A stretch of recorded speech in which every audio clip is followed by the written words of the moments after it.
Hey everybody, so welcome to yet another adventure on the Due Diligence channel here, or Due Diligence Fishing on Instagram.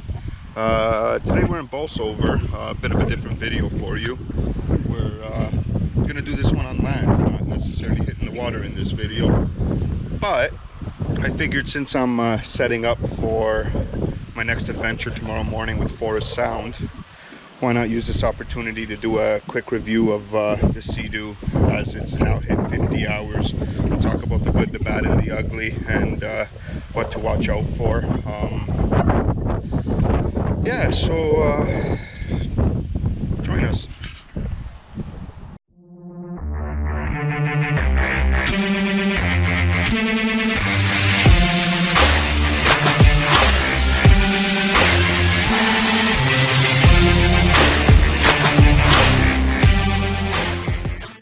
Sea Doo up here with us today. One good thing is if you open up the back, you could actually put the cooler on top afterwards and strap it down for the ride up, which leaves you a lot of room in the car. Let's get over to this. I'm going to get the cover off of it and then we'll talk through a bunch of items while I start putting everything together for my trip. So I'll see you in a sec. Alright, so here we are all uncovered. We've got our beautiful 2019, 2018, whatever you want to call it. They didn't redo anything in 2019, but it was bought in 2019. GTX 230. Now, if you all recall in the previous video, I wanted a Fishpro, but it wasn't readily available, so I wanted the bigger engine too, so I actually took the 230 and turned it into a Fishpro. Only thing I'm missing right now is this beautiful back extension. But never fear, that's coming in the off season. I just wasn't gonna waste any more time with it. But other than that, you have your BRP Bluetooth stereo, your Garmin fish finder, and Navi. And yes, I put the Fishpro seat on it. Anyone who needs a GTX seat never used, let me know. Seat doesn't quite match at this point, but realistically, it is, to me, so much better than the original 3-seater on the GTX. It's a comfortable seat, don't get me wrong, but I do more fishing and more exploring. For the long haul, that little lumbar support or whatever that is on the original seat isn't that bad, but realistically at the same time, on the long run, it gives me the ability to slide my ass further back and change positions for comfort. So yeah, that's the baby. We'll go over front to back some issues and everything, but let's get started back here with these fancy little doohickeys. That's part of the link system. They pop up, and that's where we attach items like the fuel caddy, the extra storage compartments, or for the Fishpro models, the bigger cooler, 51 liter I believe. This one actually is not a bad cooler. It's a heavy sucker, and when I go loaded on these long trips, I'm sure it costs me some fuel economy when it's fully loaded, but we can't complain. I'm gonna lift this thing up right now, put it in place, and then I'll show you how these link attachments work.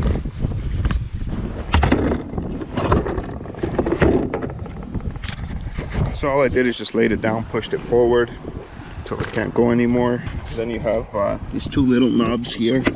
Click one over, click two over, and away you go.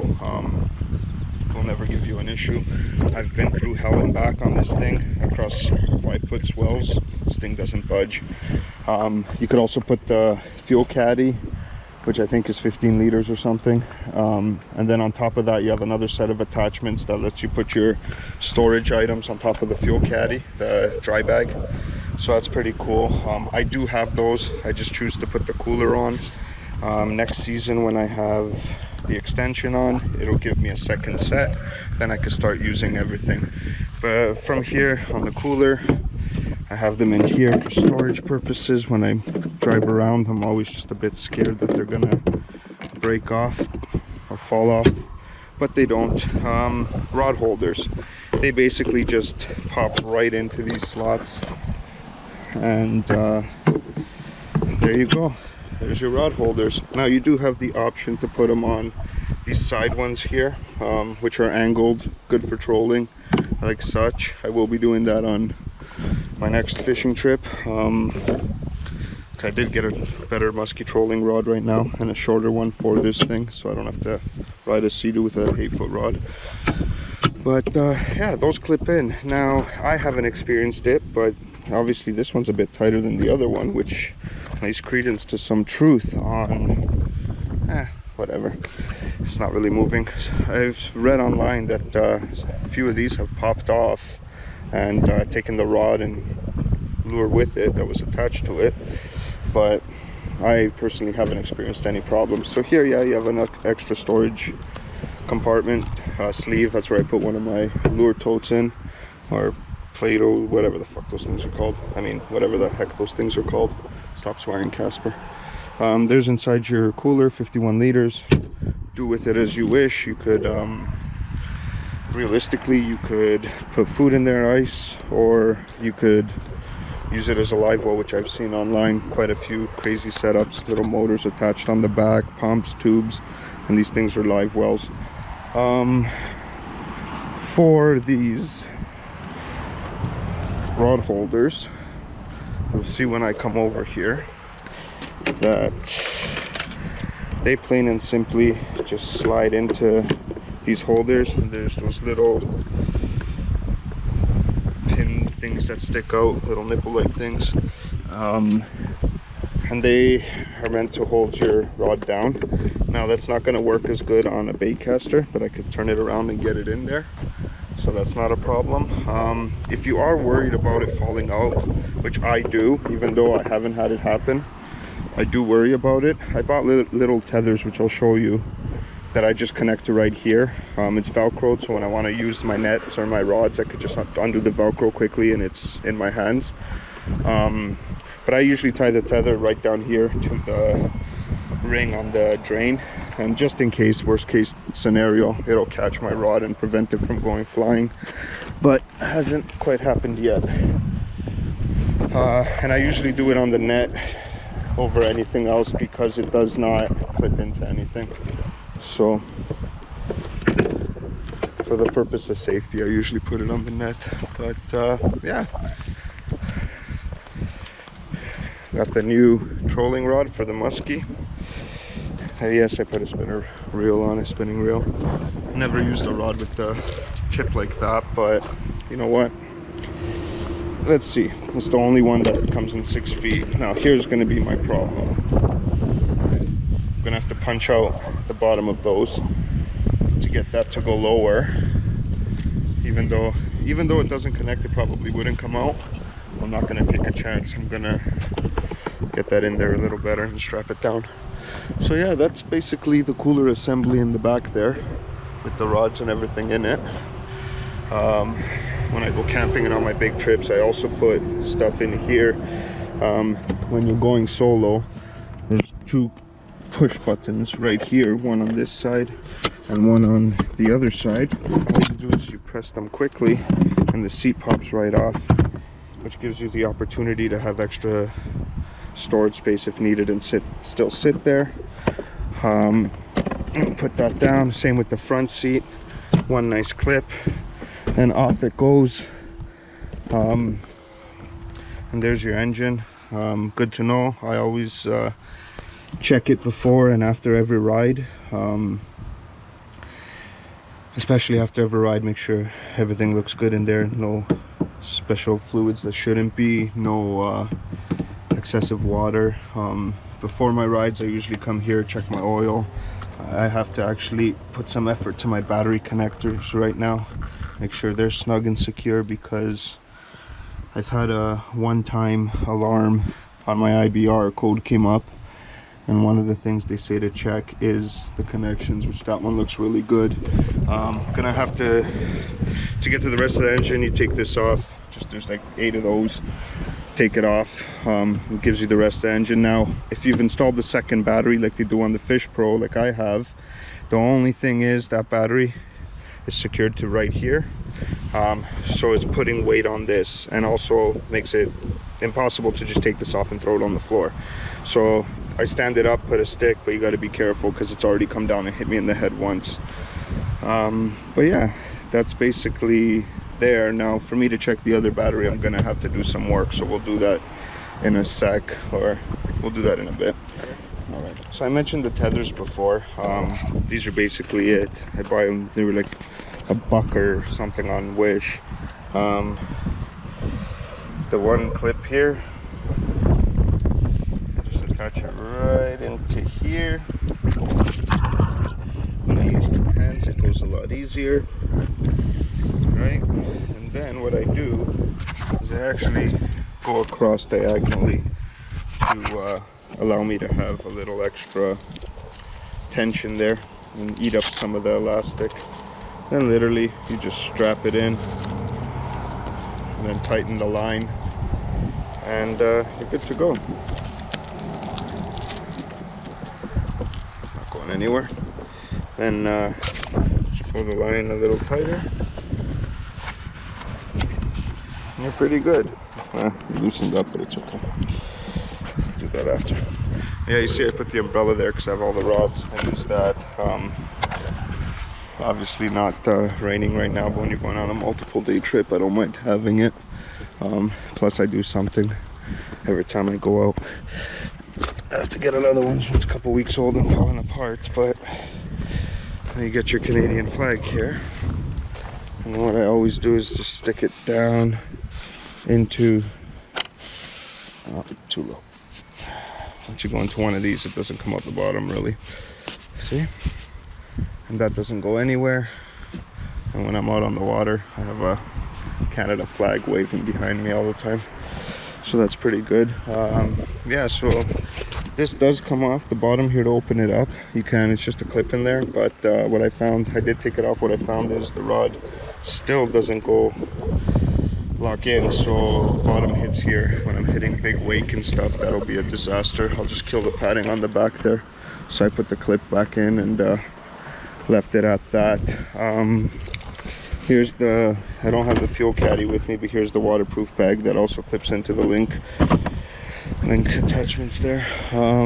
Yeah, got my Airflow Technology life jacket. Most pointless $200 I've ever spent, just because I don't know what it really does different. But another thing, I always put a hand, fuck, that wrench is getting rusty. I always put a hand full of the most common needed tools here. I got my Phillips, that's for one of my camera accessories.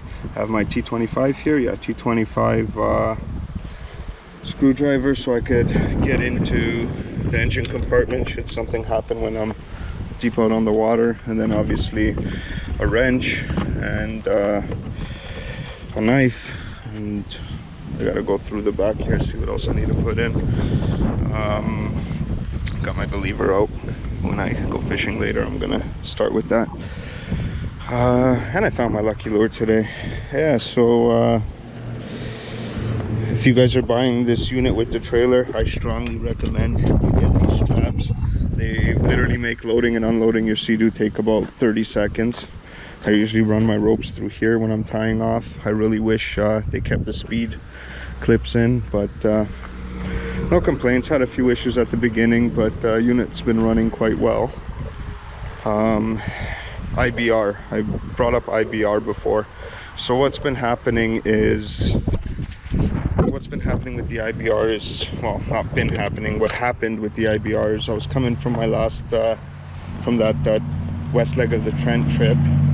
Check it out on YouTube if you haven't seen it. I was coming from that trip and pulling out of Sparrow Lake, slowing down to hit the no wake zone, and I said I'm gonna put it in reverse and just clear it out just in case there's anything sitting there, any weeds or anything.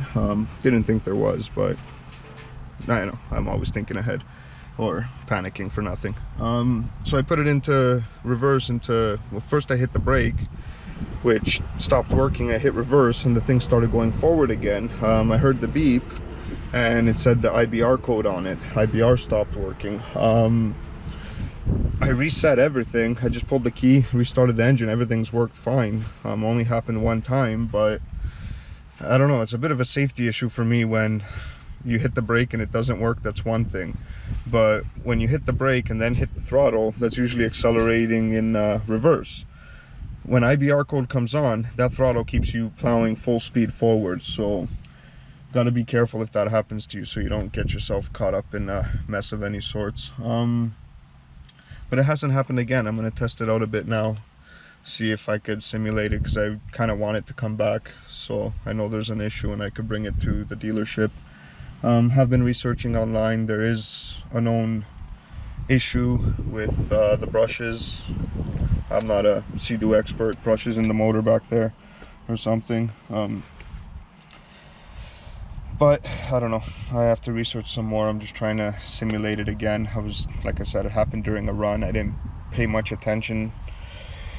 I would like a little more detail, so I'm not sending the dealer on a wild goose chase. But yeah, that's basically the unit. I just have to put my clothes in there for the next couple days, fit them in here, and away I go. I actually fit everything in here. I got my tent in there, my mattress, I got an extra can of gas.